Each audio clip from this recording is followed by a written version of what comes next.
2020 Democrats continue to propose new taxes that they say will only affect the super wealthy. Well, today, Joe Biden releasing his plans to have wealthy Americans pay the bulk of a $750 billion investment into education in America by removing tax loopholes. Now, both Bernie Sanders and Liz Warren have big plans of their own for wealth taxes. That's where they confiscate things that you've already paid taxes on. But there are concerns it will be more than just the wealthy taking the hit. Joining us now is Gene Marks, founder of the Marks Group. It's a small business consulting firm.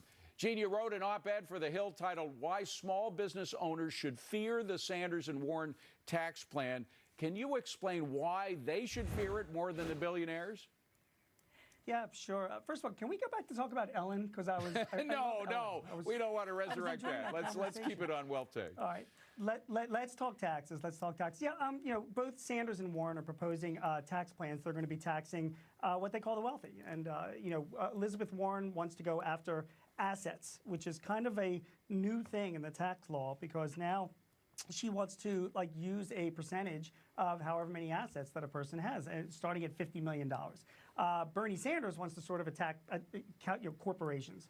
And what he wants to do is he wants to tax corporations where CEOs are earning a lot more than the average worker. 50 times more is where he's going to start that off with. So they're taking that approach. They're taxing the wealthy. So a lot of small business owners, a lot of people might think to themselves, oh, well, it's just the wealthy. Who cares? Doesn't really have an impact on me. It really has an impact on small business owners. How? I run a small business.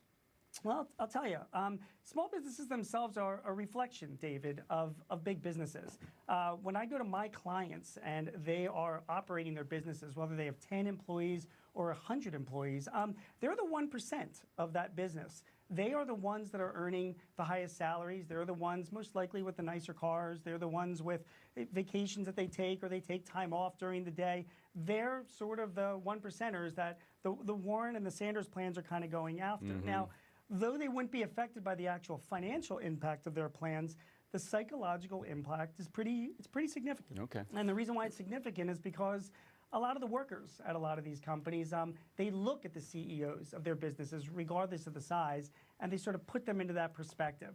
It creates a bad psychological situation. And I think it's a big issue for both Senator Warren and Senator Sanders. They really have to reassure small business owners that this is not as big an issue as a lot of us think it might be. Hey, Gene, we've seen under President Trump's Tax Cuts and Jobs Act a huge explosion in terms of jobs, investment, and so forth, right?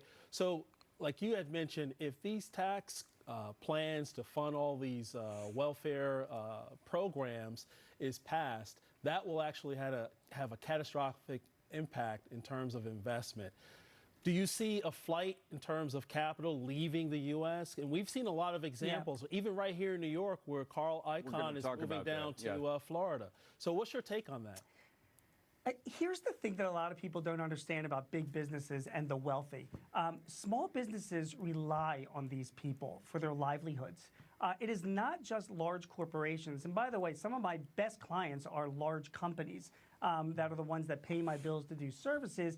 Just think about large corporations that hire employees, that are going out to dinner, that are populating restaurants and merchants and other small businesses in the area.